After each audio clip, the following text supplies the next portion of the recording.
Dans ce monde tumultueux où se mêlent ombre et lumière, il est impératif d'élever notre voix et de porter un regard critique sur les enjeux qui nous entourent.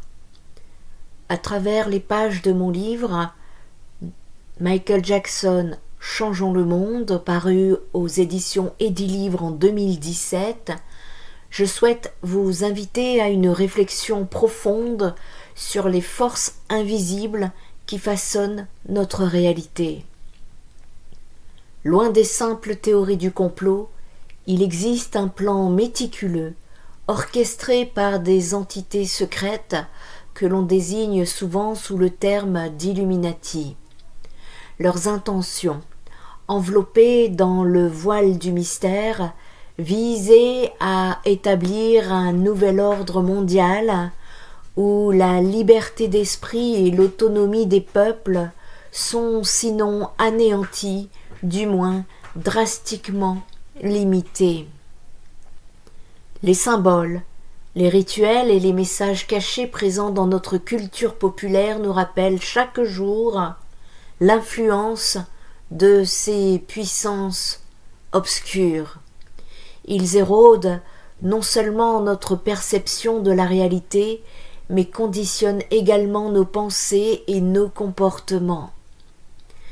Cet extrait vise à éveiller les consciences, à susciter une prise de conscience collective face à cette manipulation insidieuse. Il est de notre devoir, en tant qu'individus éclairés, de résister à cette emprise et de revendiquer notre droit à la connaissance. Ensemble, nous pouvons briser les chaînes de l'ignorance et œuvrer pour un monde où la vérité prévaut sur l'obscurité. Il est temps de changer le monde, de transcender la peur et de bâtir un avenir où l'espoir et l'amour guideront nos actions. Ainsi, alors que vous parcourez ces lignes, je vous incite à interroger votre propre réalité. N'oubliez jamais que le changement commence en chacun de nous. En éveillant nos esprits, nous pourrons défier les plans machiavéliques et restaurer l'harmonie perdue dans notre société. Les extraits que vous allez entendre ont été canalisés par mes soins dans un premier temps, par des messages reçus de moi-même par Michael Jackson.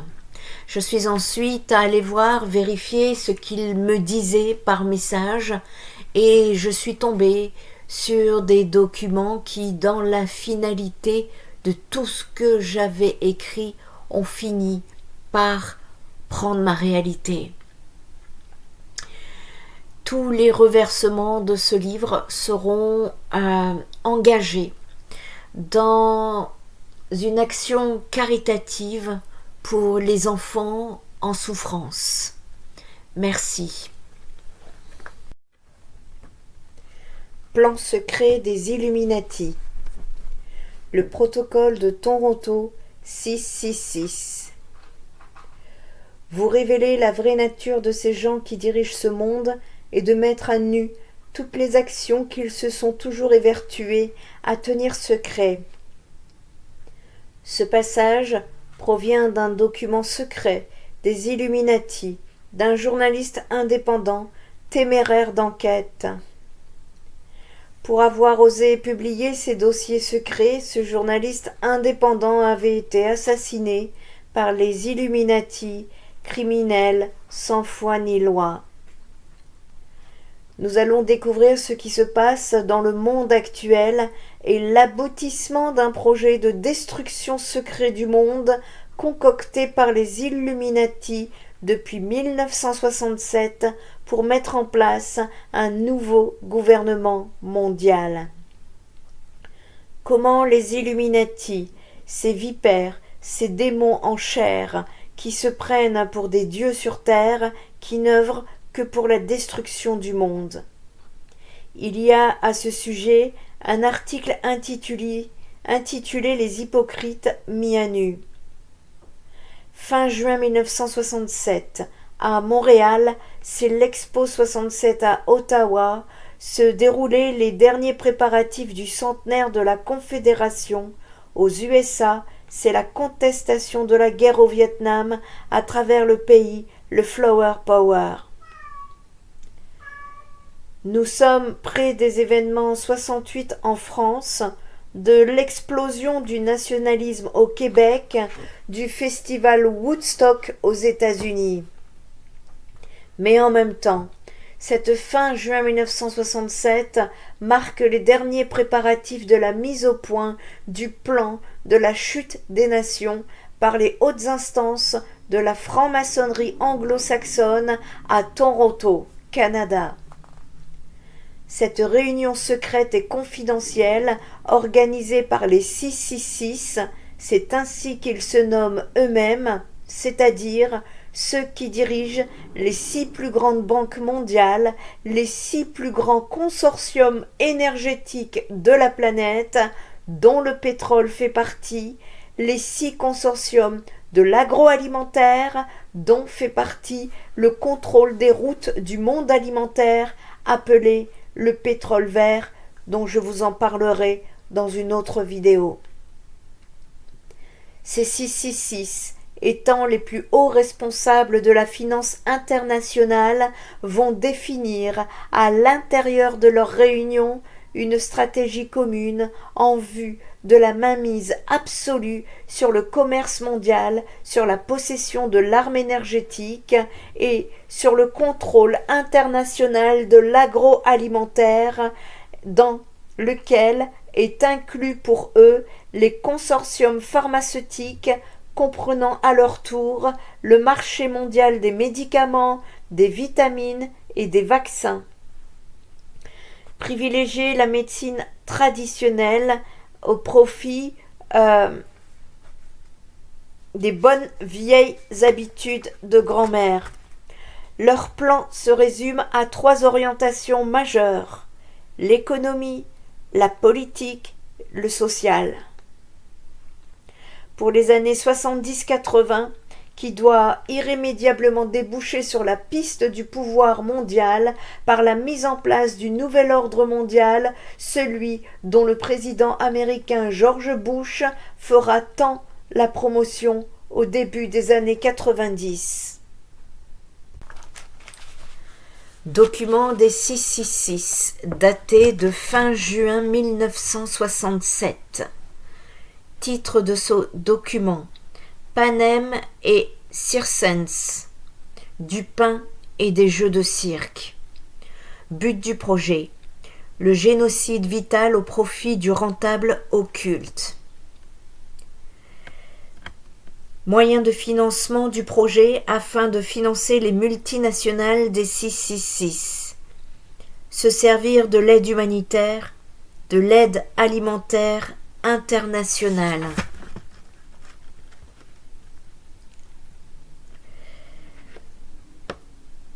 L'homme doit arriver à croire qu'il est moderne par le biais des loisirs. Nous devons faire en sorte que cet esprit se traduise par une société mondiale du loisir sous toutes ses formes. Ce loisir doit se composer sexe, drogue, sport, voyage exotique et des loisirs en général, mais accessibles à toutes les couches de la société. L'homme doit arriver à croire qu'il est moderne et que sa modernité est composée de sa capacité et de sa possibilité de jouir largement et maintenant de tout ce qui l'entoure. Pour parvenir à cet objectif, il est impératif de s'infiltrer les médias, radios, journaux, télévision, les milieux de la mode et de la culture, les milieux de la nouvelle musique, par lesquels nous influencerons à coup sûr toutes les couches des sociétés occidentales, tenant ainsi sous la coupe des sens de la jeunesse qui seront les adultes de demain. Nous aurons donc par conséquent la voie libre pour infiltrer et transformer en profondeur sans être inquiétés. Le politique, le système légal et l'éducation de ce qui nous permettra de modifier en profondeur le cours, l'orientation. futur des sociétés visées par leur plan.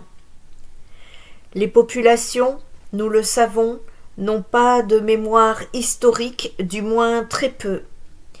Ils répètent inlassablement les erreurs du passé sans se rendre compte que ces mêmes erreurs avaient conduit leurs pères avant eux aux mêmes déchéances qu'ils vivront en pire avant la fin de ce siècle.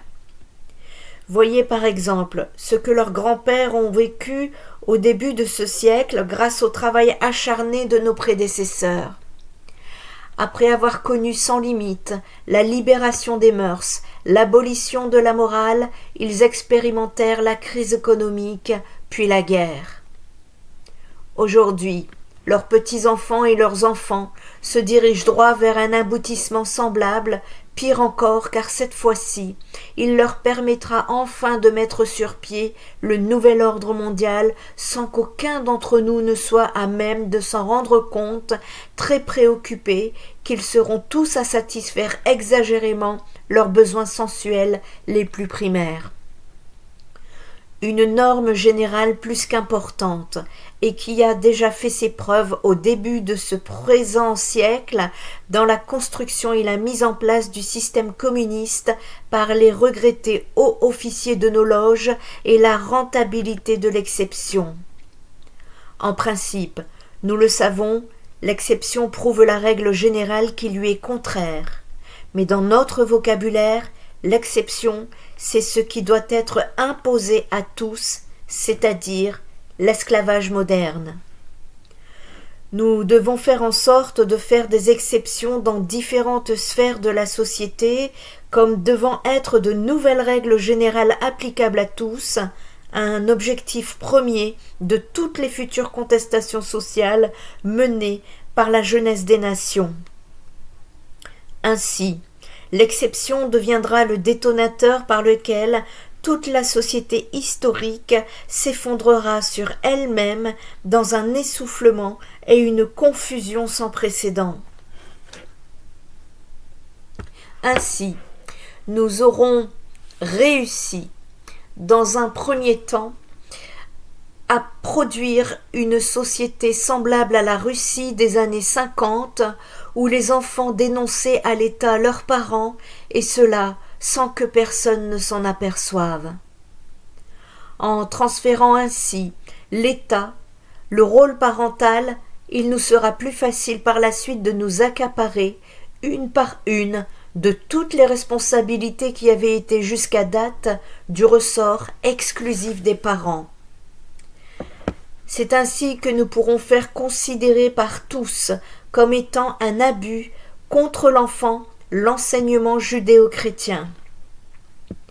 Dans un même temps, mais à d'autres niveaux, nous ferons inscrire dans les plus hautes lois des nations que toutes les religions, les cultes, les pratiques religieuses de tout genre, y compris la sorcellerie et la magie, doivent toutes être respectées au même titre les uns contre les autres.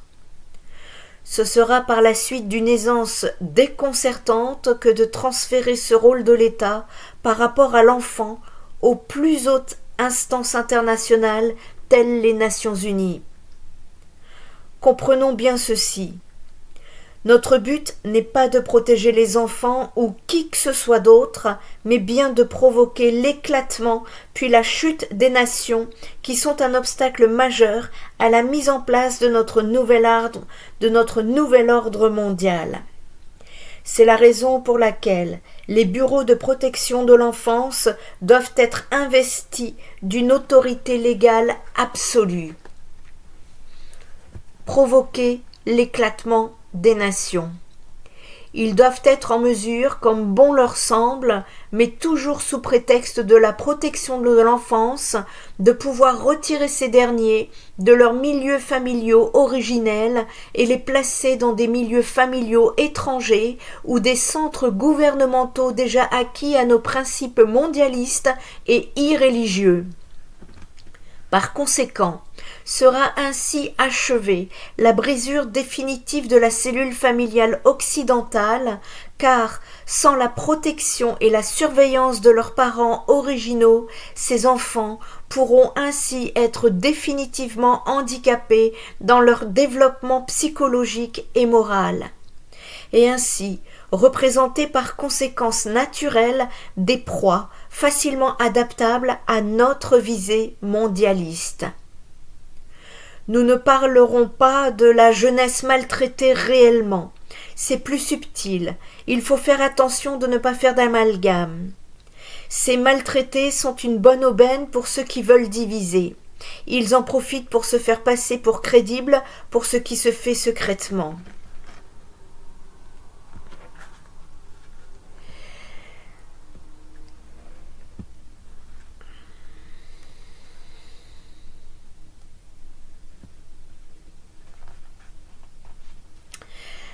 Bien sûr, il y aura toujours des personnes au-dessus de l'État pour vous dissuader, décourager, voire même violenter dans votre contestation.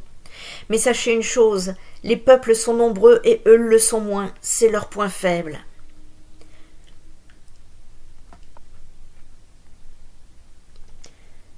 Tous les parents doivent représenter des criminels en puissance, des dangers potentiels au bien-être de leurs enfants, ici considérés comme un étant un dieu.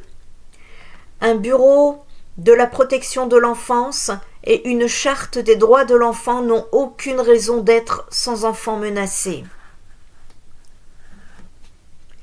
En ce sens, nous devons infiltrer le système d'éducation pour y faire disparaître sous le couvert de la modernité et de l'évolution l'enseignement de la religion, de l'histoire, de la bienséance, tout en diluant en même temps sous une avalanche d'expérimentations nouvelles dans le milieu de l'éducation, celui de la langue et des mathématiques, numérologie, Illuminati.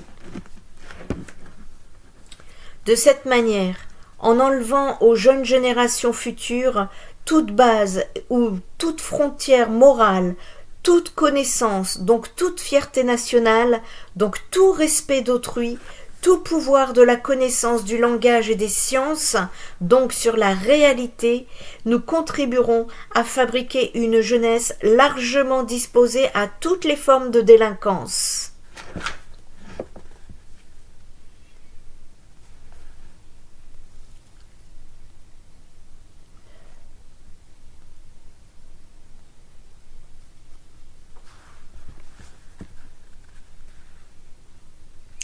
Dans ce nouvel ordre mondial, univers morcelé par la peur des parents et leur abandon de toute responsabilité face à leur enfant, nous aurons alors la voie libre pour former, à notre manière et selon nos objectifs premiers, une jeunesse où l'arrogance, le mépris, l'humiliation d'autrui seront considérés comme étant les nouvelles bases de l'affirmation de soi et de la liberté.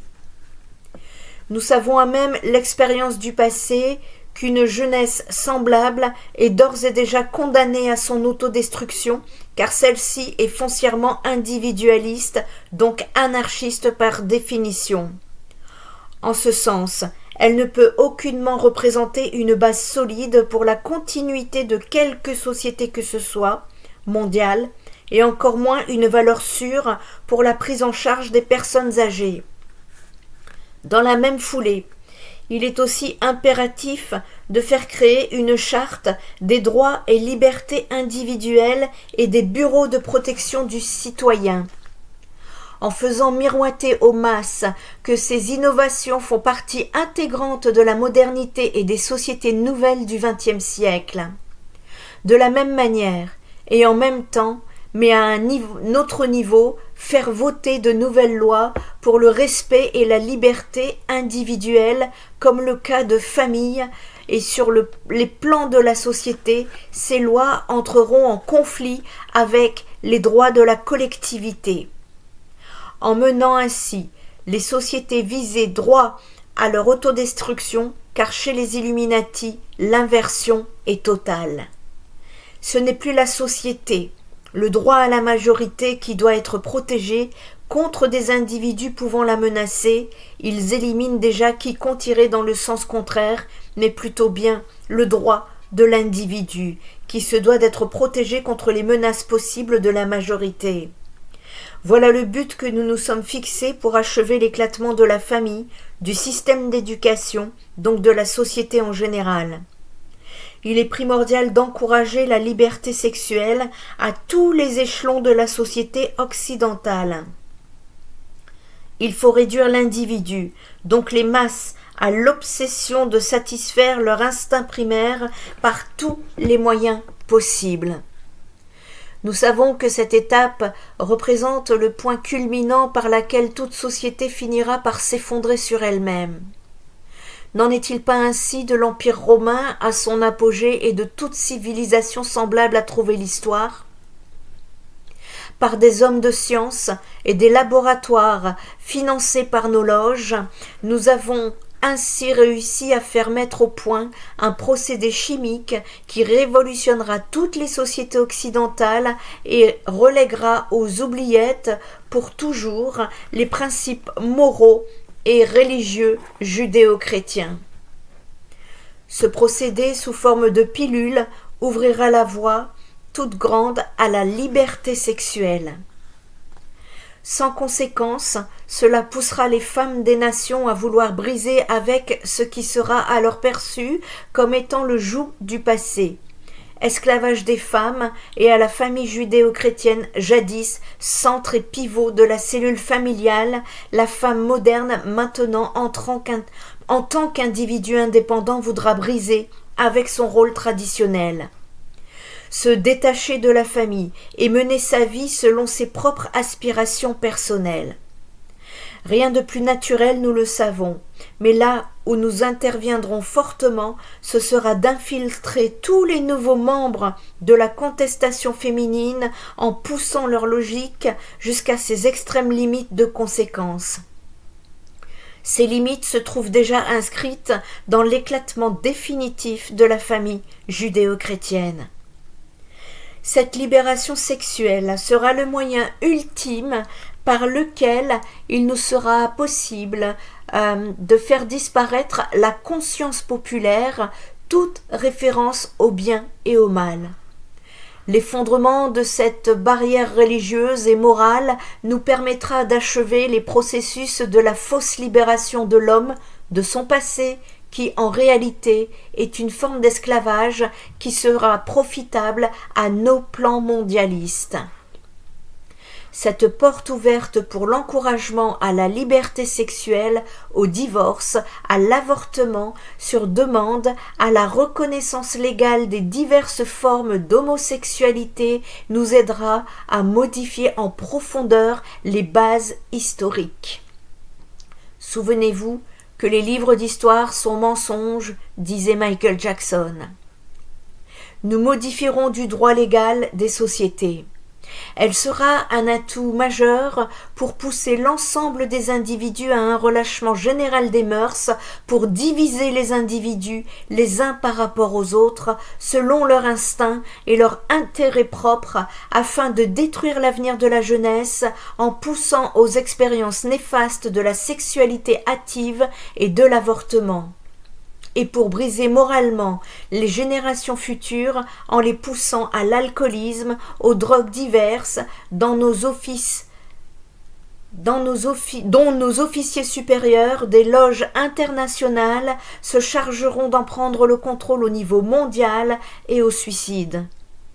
Celui-ci considéré par une jeunesse désabusée et abandonnée à elle-même comme étant une fin chevaleresque. Exposé numéro 2, le protocole de Toronto 666. Nous devons la jeunesse des nations en lui montrant ses parents comme étant irresponsables, irréligieux, moraux, ne cherchant en définitive que le plaisir, l'évasion de la satisfaction effrénée de leur instinct au prix du mensonge, de l'hypocrisie et de la trahison. Nous ferons du divorce et de l'avortement une nouvelle coutume sociale acceptée par tous. Poussons-la ainsi à la criminalité sous toutes ses formes et à se réfugier en groupes distincts, alors hors d'atteinte du milieu familial qu'elle percevra inévitablement comme étant une menace pour sa propre survie. Le tissu social étant ainsi bouleversé à jamais, il nous sera dès lors possible d'agir sur ceux qui prophétisaient une révolution mondiale mise en branle par tous les rejetés de la terre et le nazisme par lesquels nous avions annoncé un nouvel ordre mondial pour 1000 ans. Voilà le but ultime des Illuminati, le travail récompensé de tous les valeureux morts au labeur pour son accomplissement depuis des siècles. Disons-le haut et fort, tous les frères des loges, passés, morts dans l'anonymat, pour la politique et l'économie des nations afin de les soumettre à leur merci pour en venir à accepter de force nos plans d'un nouvel ordre mondial. Il faut bien se l'avouer, les nations, dépourvues qu'elles seront, alors de pouvoir compter sur une jeunesse forte, sur les sociétés où les individus regroupés autour d'un idéal commun, renforcés par des remparts moraux indéfectibles, auraient pu apporter son soutien historique, ne pourront que céder à notre volonté mondiale. Nous pourrons alors inaugurer ce qui fut tant tous annoncé par notre créature passée. Le système communiste, réalisation de cet idéal qu'il nous est maintenant possible de toucher du bout des doigts. Il est bien reconnu par tous les hommes, une fois après avoir ses besoins primaires, nourriture, habillement et gîte, est beaucoup enclin à être moins vigilant. Permettons-lui d'endormir sa conscience, tout en orientant à notre guise son esprit, en lui créant de pures pièces des conditions économiques favorables. Donc, pendant cette période des années 70 où nos agents se sont infiltrés partout dans les différentes sphères de la société pour faire accepter nos nouvelles normes dans l'éducation, le droit légal, le social et le politique. Nous veillerons à répandre autour un climat économique de confiance, du travail pour tous, l'ouverture des crédits partout, des loisirs pour tous seront notre tandem pour la création illusoire d'une nouvelle classe sociale, la classe moyenne. Une fois l'objectif atteint, cette classe du milieu située entre les pauvres séculaires et nous les riches, nous le ferons disparaître en lui coupant définitivement tout moyen de survie. En ce sens, nous ferons des États-nations les nouveaux parents des individus à travers ce climat de confiance où nos agents internationaux seront infiltrés partout. De cette manière, les individus pourront acquérir l'impression d'une liberté totale à explorer pendant que le fardeau légendaire des responsabilités personnelles sera transféré à l'État. De cette manière, les individus pourront acquérir l'impression d'une liberté totale à explorer pendant que les fardeaux légendaires des responsabilités personnelles sera transformé et transféré à l'État. C'est ainsi qu'il nous sera possible de faire augmenter d'une manière vertigineuse le fardeau de l'État en multipliant sans limite la masse des fonctionnaires intellectuels assurés pour des années à l'avance d'une sécurité matérielle. Celles-ci seront par conséquent de parfaits exécutants du pouvoir gouvernemental, en d'autres mots, notre pouvoir.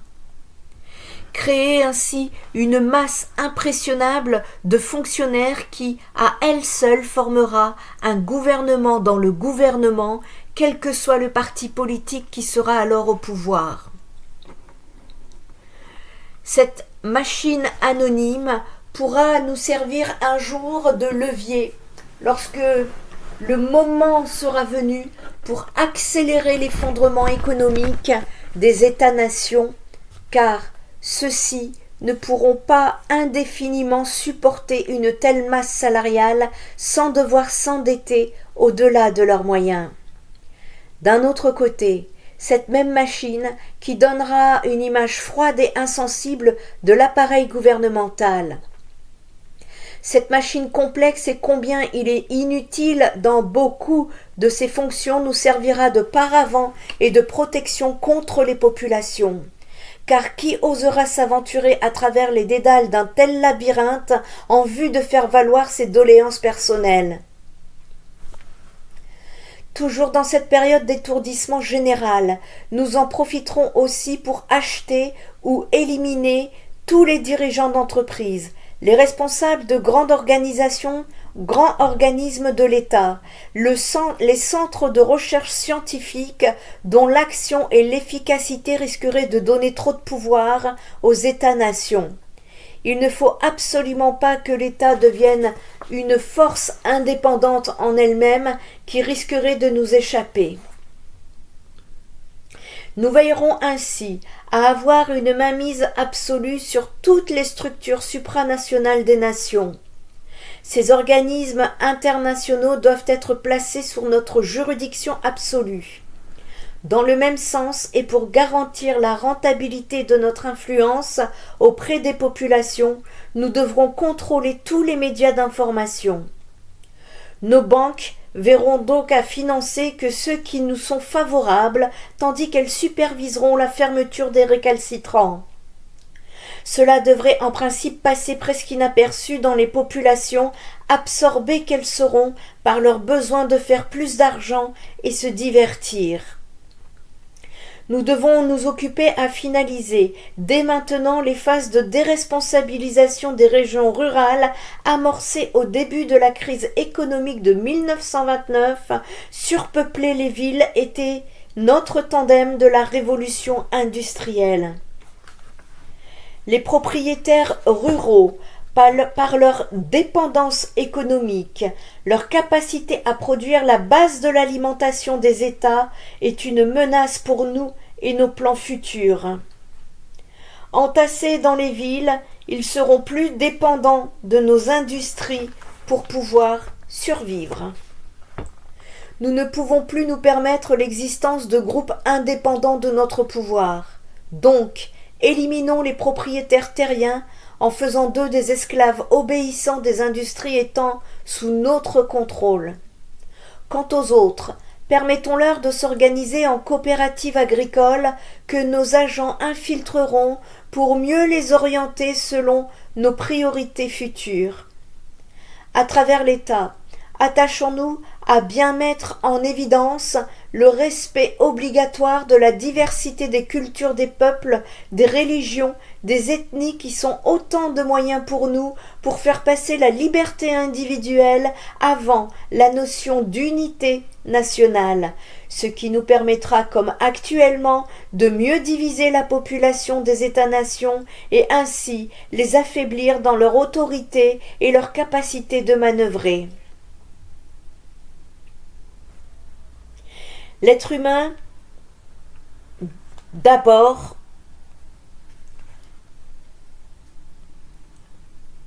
poussé à ses extrêmes limites, mais sur le plan international, ce concept dans le futur poussera les ethnies de différentes nations à se regrouper pour revendiquer individuellement chacune leur propre part du pouvoir. Chaque ethnie sera divisée, ce qui achèvera de ruiner les nations et les fera éclater dans des guerres interminables.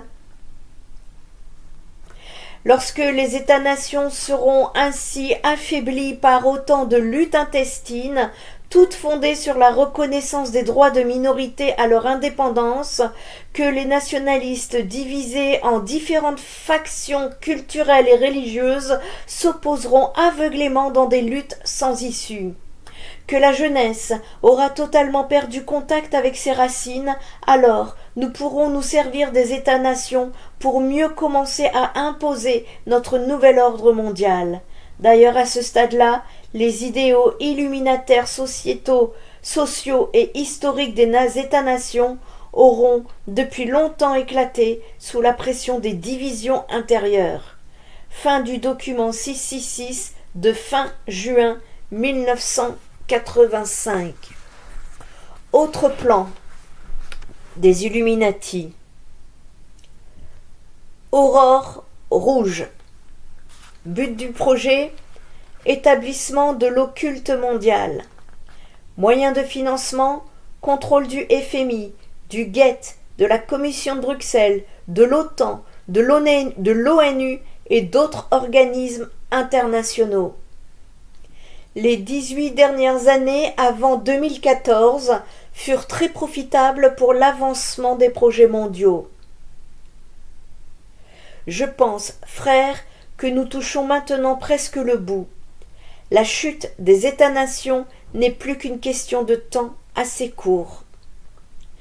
Grâce à nos agents d'infiltration et à nos moyens financiers colossaux, pris entre autres par les personnes aisées et arrachées aux pauvres par un système légal de tout augmenter financièrement, nous payons notre propre conflit.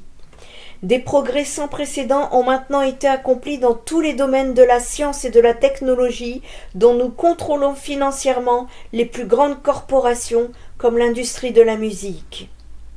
Dans les réunions secrètes avec M. de Rothschild dans les années 56 et qui avaient pour but de mettre au point un développement et l'implantation mondiale des ordinateurs, il nous est maintenant possible d'entrevoir la mise au point d'un genre d'autoroute internationale où toutes ces machines seraient reliées entre elles. Car, comme vous le savez maintenant, le contrôle direct et individuel des populations de la planète serait possible à tous, le moins totalement impossible sans l'usage des ordinateurs et leur rattachement électronique les uns par rapport aux autres en un vaste réseau mondial.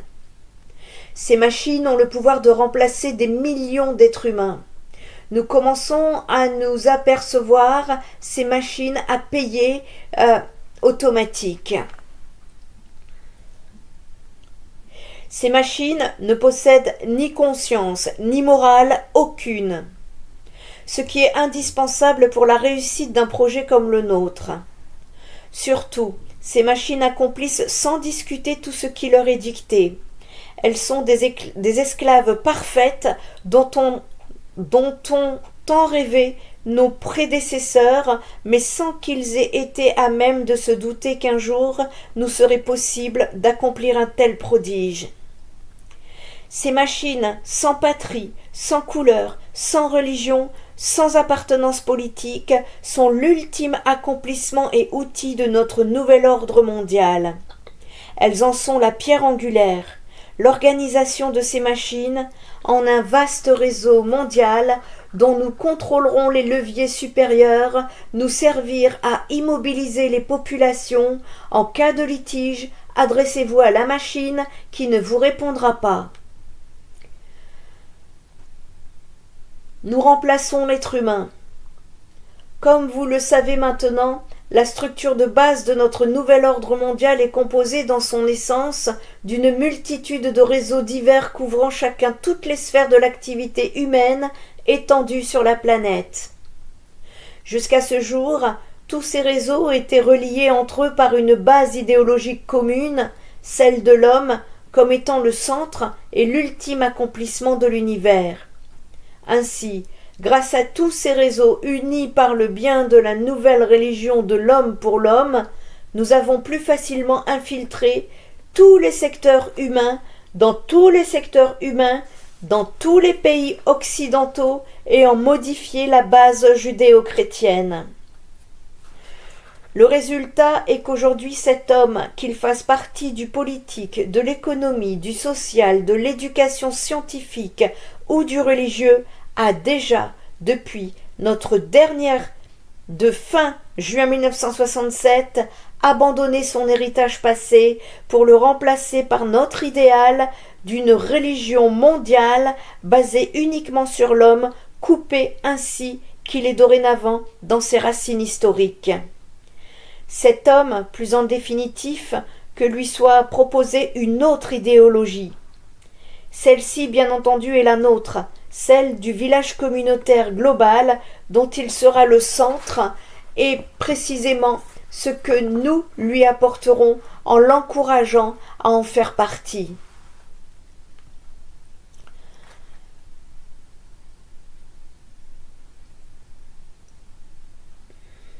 Les Illuminati, fourbes et sournois dans un premier temps, finissent par montrer leur vrai visage, l'argent, le pouvoir, la bombe aubaine, corps et âme de ce réseau électronique mondial où les frontières des États-nations auraient été à tout jamais abolies, anéanties jusqu'à leurs racines les plus profondes. Pendant que cet homme égaré sera absorbé par son enthousiasme aveugle à faire partie de sa nouvelle communauté mondiale en faisant partie de ce vaste réseau d'ordinateurs pour notre compte, nous verrons, à partir des leviers supérieurs qui lui sont cachés, à le ficher, le comptabiliser, à le rentabiliser selon nos propres objectifs, car à l'intérieur de cette nouvelle société globale, aucun individu ayant un potentiel de rentabilité pour nous ne pourra nous échapper. L'apport constant de la technologie électronique devra nous assurer de tous les moyens pour ficher, identifier, contrôler tous les individus des populations de l'Occident. Quant à eux qui ne représenteront pas aucune rentabilité exploitable par nous, nous verrons à ce qu'ils s'éliminent eux-mêmes. Accusations judiciaires, médicaments, drogues, noyades, tout ce qui peut faire un crime camouflé à travers toutes sortes, les guerres intestines locales que nous aurons pris soin de faire éclater ici et là en nous ayant servi de la chute économique des États-nations, des oppositions et revendications des groupes divers composant ces mêmes États. Toujours dans ce témoignage d'un ancien Illuminati, voici donc la manière détaillée par lesquelles les Illuminati procéderont d'ici 1998 pour paver la nouvelle route à la naissance de leur gouvernement mondial. Projet des Illuminati. Autre document, le projet Illuminati version 2. Premièrement, décupler la société de loisirs qui nous a été